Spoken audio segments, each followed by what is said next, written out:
Hello everyone, what's up you lovely people? Welcome back to the channel. There's a lot of movie news to discuss, so we have a lot to talk about from Last of Us Episode 2 airing to Ryan Gosling officially now confirmed. It's not a rumor, he's confirmed for a new Star Wars project. Sinners had a great opening weekend. I loved it. It's a great movie, and the studio, it's just such a fun show that I just want to talk about. So let's dive in and discuss everything here now. So Star Wars Celebration took place this past weekend in Tokyo, which I gotta get there because it looked amazing. Tokyo is absolutely beautiful. I want to go there for Star Wars Celebration if it's ever there again, and I also want to go there just because it's a beautiful country and I want to go visit sometime. But Ryan Gosling officially confirmed for Shaun Levy's new Star Wars film, and it's gonna be called Starfighter. This is huge news, first of all, because we haven't had a Star Wars project since 2019, The Rise of Skywalker, which we're not going to talk about that train wreck. That's so long ago now, but Star Wars deserves to be on the big screen. That's what it is. Like these shows, yes, we have Andor coming back. Andor is a great show, but Star Wars should be seen on the biggest screen possible, and that's what we're going to get with this movie. I trust Shaun Levy. Ryan Gosling is great in everything he's in. I absolutely love what he does. Starfighter, interesting name. I'm not sure what it's going to be. So there's people out there who probably know what it's going to be and what's going to be referenced to, but I know it takes place, I think, 5 years post, maybe more than that, post last Rise of Skywalker. So that's interesting as well. So I'm excited for this project. It was just a rumor. Now it's confirmed. Ryan Gosling's in a Star Wars project. He's going to be a pilot. I don't think he'll be a Jedi. I don't want him to be a Jedi. So I'm excited for that. I'm excited to see what else is going to come from this too. So Shaun Levy, Ryan Gosling, Star Wars project called Starfighter taking place after Rise of Skywalker. I'm all in for that. And here's see what they do with this project overall. But Star Wars is back on the big screen, baby. Let's go. So by now, you've probably heard that Sinners has come out, and everyone's talking about universal praise from critics to audience members and everyone in between. It's a fabulous movie. I've personally seen it twice now and loved it more the second time than the first time. The first time I came out of the theater, I was like, this is a 90-91 film. I really like that a lot. Second time, I was just as blown away at that time too. So 92, I probably raised it up to that, but 93 possibly. But this film is outstanding. And you know what? It beat all its box office expectations too, with a $48 million domestic opening weekend. Just that's very, very good for an original film. It's the largest original film opening weekend in this decade and since COVID happened. So huge deal alone. $60+ million global box office. So very, very good start. And since it's so good and has great word of mouth too, I expect the second weekend to not be a huge drop off. Maybe somewhere in that 50% range. I don't know if they get to 60, but hopefully it's in that 50% drop off range, which is the sweet spot too for a movie that has such great word of mouth and it's overall a lovely, exceptional film. So go see Sinners. It's out now. It's exceptional. Michael B. Jordan, Ryan Coogler, they have made magic. Haley Steinfeld's in this as well. The villain is very complex and compelling, which I love too. So this movie is just exceptional. It's so well done. Music, culture, that's what it's really about. Music, culture, and community. Those are the three big pillars of what makes this movie great. Michael B. Jordan is great as twins, Smoke and Stack. Coogler knows how to shoot these types of films. Like I said, I can't say enough glowing things about this film. It's exceptional. Go watch it on the biggest screen possible too. It deserves to be seen. Sinners, like I said, great opening weekend, great opening night, largest box office for an original film in the last decade. Just blowing expectations out the water. Go see Sinners in theaters.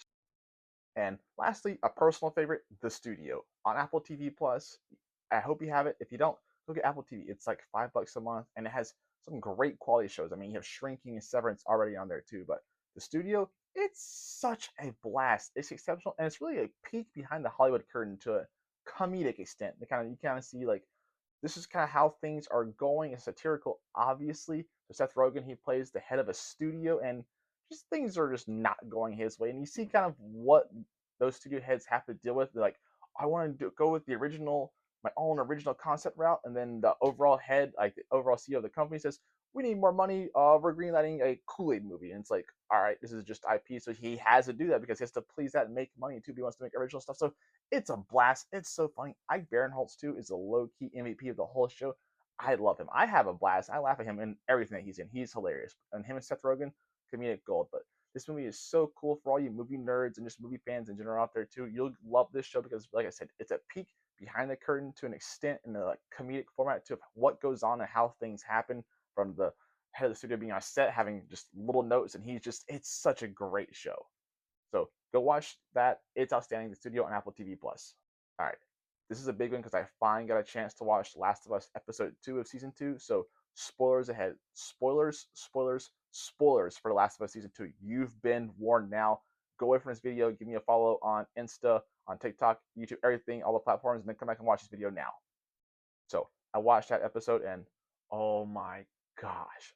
I as someone who's never played the game, I didn't know what to expect, what was gonna happen. I went in blind, and I was shot. My mouth was on the floor. Jaw just immediately dropped when that, especially with the scene with Abby and Joel. I did not know that was going to come at all, and damn, did not see that coming out. I was stunned. Oh my gosh, it was gut wrenching too to watch. So, and it's very interesting because Abby is a very hateable character, but everything now that I've seen, it's like, oh, she might be redeemable at some point. There's maybe some things that may unfold and happen that you see from her perspective now, and you may empathize with her and kind of feel a certain way. And obviously, Joel killed her father in the finale of season one. He was one of the doctors who was going to operate on Ellie to kind of extract her blood, but we all know how that went. So you understand from that perspective too, but just the cold nature that which she just takes out Joel from golf club to being him with a fist. That's when it got personal. I was just like, damn, but what an episode two, and it was already enough too with, like, I know people compare it to the Red Wedding, but you also had everything going on back in Jackson too with there being breached too, with all the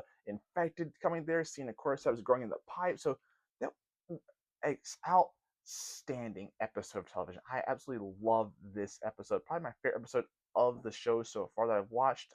But like I said, that just did not expect that to happen at all. I kind of had an idea just based off of things people said, but did not know that was coming at all. Damn. And now Ellie is just going to go on a rampage, I believe, because she was alive. She was there. She saw it happen. She witnessed what happened to Joel, and she's going to be filled with rage and anger. And it's really cool the parallels between her and Abby too, because Abby said she lost her father at 19. Ellie is now 19 in the show, and she loses her father figure in Joel. So a very cool parallel, and they're definitely gonna have more encounters too. I know Abby's just like a bad person from everything I've heard, so it's a very complex character. But Ellie's gonna go on a rampage now, and just fill the emotional rage and anger. So I'm very happy for that. This show is outstanding. Like I said, HBO does not miss on their primetime television slot. So that's all the news. I'll see you back next week. Everything's going on. Love that.